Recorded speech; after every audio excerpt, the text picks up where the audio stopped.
Media మిత్రులకు నా నమస్కారాలు. నిన్నటి రోజు 27/5/2025 సంవత్సరం విజయవాడ నగరంలో జరిగినటువంటి all India Bahujan Samaj party యొక్క పార్టీ ఆవిర్భావంలో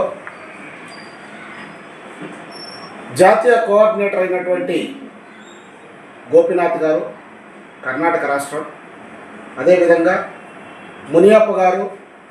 మునియప్ప గారు విజయవాడకు విచ్చేయడం జరిగింది. అదేవిధంగా జాతీయ కోఆర్డినేటర్ జిజ్జువరపు పూర్ణచంద్రరావు గారు, మాజీ డీజీపీ, రాష్ట్ర కోఆర్డినేటర్ పరంజ్యోతి గారు,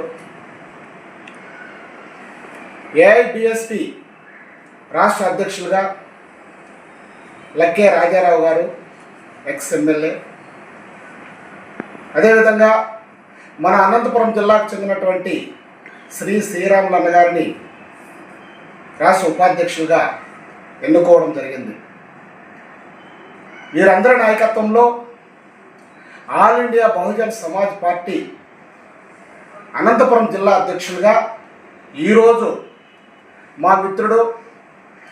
గత 30 సంవత్సరాల నుంచి కూడా మేమిద్దరూ అనేక ప్రజా సంఘాల్లో, కమ్యూనిస్ట్ పార్టీల్లో పనిచేసుకుంటూ ప్రజా ఉద్యమాల్లో నిరంతరం ప్రజల కోసం పనిచేస్తూ ఎస్సీ, ఎస్టీ, బీసీ, మైనార్టీ వర్గాల కోసం పాటుపడుతూ గత 30 సంవత్సరాలుగా మా ప్రయాణం సాగుతూనే ఉన్నది. అందులో భాగంగానే ఈరోజు నా పైన నమ్మకం ఉంచి మాకు అన్నైనటువంటి శ్రీరాములు గారు అనంతపురం జిల్లా all India Bahujan Samaj party జిల్లా అధ్యక్షులుగా నియమించినందుకు అన్నకి ప్రత్యేకమైనటువంటి కృతజ్ఞత, ధన్యవాదాలు తెలుపుకుంటున్నాను. అదేవిధంగా మాకు చిరకాల మిత్రుడు, నాకు సన్నిహితుడు, అత్యంత ఆప్తుడు, ఆయనంటే నాకు ఎంతో ఇష్టమైనటువంటి నాయకుడు బీకేఎస్ ఆనంద్ గారిని రాయలసీమ జోనల్ ఇన్ఛార్జిగా నియమించడం కూడా చాలా సంతోషకరం. వీరందరి నాయకత్వంలో